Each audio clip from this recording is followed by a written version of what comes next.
राम राम दोस्तों और मेरी माताएं बहनें, आशा है कि आपके ऊपर बाबा नीम करौली जी की अपार कृपा होगी।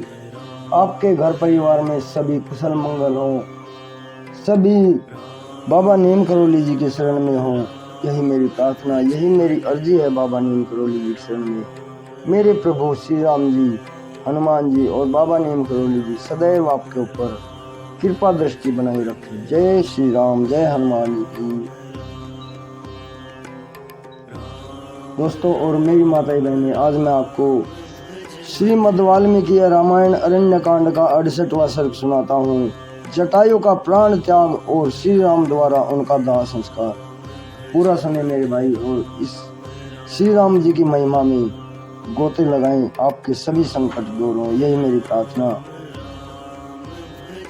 भयंकर राक्षस रावण ने जिसे पृथ्वी पर मार गिराया था, उस गिद्धराज जटायु की ओर दृष्टि डालकर भगवान श्री राम मित्रोचित गुण से संपन्न सुमित्रा कुमार लक्ष्मण से बोले, भाई यह पक्षी अवश्य मेरा ही कार्य सिद्ध करने के लिए प्रयत्नशील था, किंतु उस राक्षस के द्वारा युद्ध में मारा गया। यह मेरे लिए ही अपने प्राणों का परित्याग कर रहा है। इस शरीर के भीतर इसके प्राणों को बड़ी वेदना हो रही है, इसलिए इसकी आवाज बंद होती जा रही है तथा यह अत्यंत व्याकुल होकर देख रहा है। लक्ष्मण से ऐसा कहकर श्री राम उस पक्षी से बोले, जटायु यदि आप पुनः बोल सकते हो तो आपका भला हो। बताइए सीता का क्या हाल है, वो किस अवस्था में है और आपका वध किस प्रकार हुआ है। जिस अपराध को देखकर रावण ने मेरी प्रिय सीता को अपहरण कर लिया है, वह अपराध क्या है और मैंने उसे कब किया। किस निमित्त को लेकर रावण ने सीता का अपहरण किया है।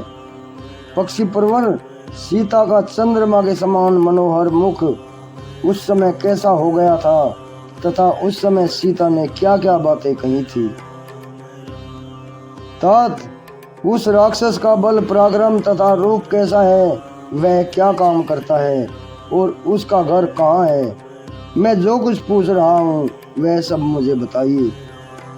इस तरह अनाथ की भांति विलाप करते हुए श्री राम की ओर देखकर धर्मात्मा जटायु ने लड़खड़ाती जबान से यूं कहना आरंभ किया, दुरात्मा राक्षस राज रावण ने विपुल माया का आश्रय लेकर आंधी पानी की सृष्टि करके घबराहट की अवस्था में सीता का अपहरण किया था।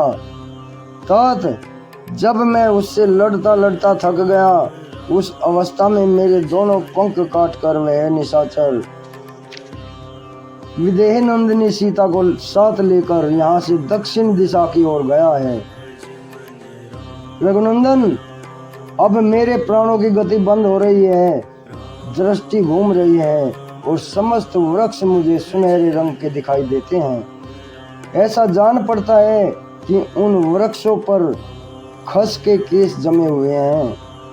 रावण सीता को जिस मुहूर्त में ले गया है, उसमें खोया हुआ धन शीघ्र ही उसके स्वामी को मिल जाता है। श्री राम, वह विंद नामक मुहूर्त था, किंतु उस राक्षस को इसका पता नहीं था। जैसे मछली मौत के लिए ही बंसी पकड़ लेती है, उसी प्रकार वह भी सीता को ले जाकर शीघ्र ही नष्ट हो जाएगा। अतः तुम जनक नंदिनी के लिए अपने मन में खेद ना करो। संग्राम के मुहाने पर उस निशाचर का वध करके तुम शीघ्र ही पुनः सीता के साथ विहार करोगे। गिद्धराज जटायु यद्यपि मर रहे थे तो भी उनके मन पर मोह या भ्रम नहीं छाया था। उनके होश हवास ठीक थे। वे श्री रामचंद्र जी को उनकी बात का उत्तर दे ही रहे थे कि उनके मुख से मांस युक्त रुधिर निकलने लगा। वे बोले, रावण विसर्वा का पुत्र और कुबेर का भाई है। इतना कहकर उन पक्षीराज ने दुर्लभ प्राणों का परित्याग कर दिया। श्री रामचंद्र जी हाथ जोड़े कह रहे थे, कहिए कहिए कुछ और कहिए गिद्धराज। किंतु उस समय गिद्धराज के प्राण उनका शरीर छोड़कर आकाश में चले गए।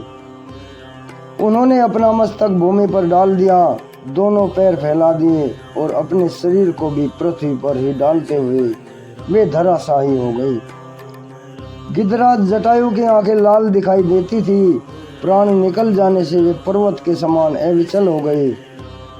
उन्हें इस अवस्था में देखकर बहुत से दुखों से दुखी हुए श्री रामचंद्र जी ने लक्ष्मण से कहा, लक्ष्मण, राक्षसों के निवास स्थान इस दंडकारण्य में बहुत से वर्षों तक सुख पूर्वक रहकर इन पक्षीराज ने यहीं अपने शरीर का त्याग किया है। इनकी अवस्था बहुत वर्षों की थी।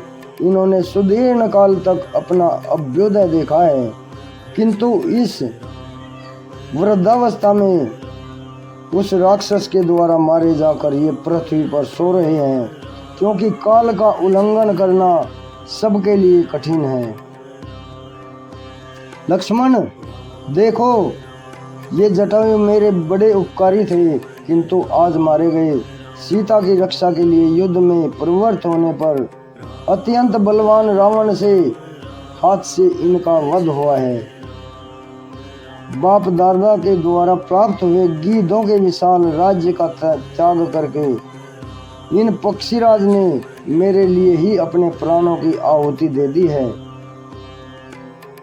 सूर, शरणागत, रक्षक, धर्मपरायण, श्रेष्ठ पुरुष सभी जगह देखे जाते हैं। पशु पक्षी की योनियों में भी उनका अभाव नहीं होता। सौम्य, शत्रुओं को संताप देने वाले लक्ष्मण, इस समय मुझे सीता के हरण का इतना दुख नहीं है जितना कि मेरे लिए प्राण त्याग करने वाले जटायु की मृत्यु से हो रहा है। महायशस्वी श्रीमान राजा दशरथ जैसे मेरे माननीय और पूज्य थे, वैसे ही ये पक्षीराज जटायु भी हैं। लक्ष्मण, तुम सूखे काष्ठ लेकर आओ, मैं मत कर आग निकालूंगा और मेरे लिए मृत्यु को प्राप्त हुए इन गिद्धराज का दाह संस्कार करूंगा। सुमित्रा कुमार, उस भयंकर राक्षस के द्वारा मारे गए इन पक्षीराज को मैं चिता पर चढ़ाऊंगा और इनका दाह संस्कार करूंगा।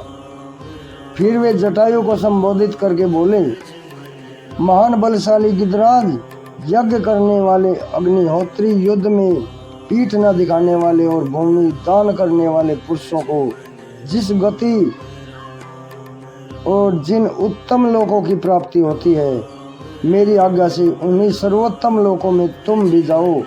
मेरे द्वारा दाह संस्कार किए जाने पर तुम्हारी सद्गति होगी।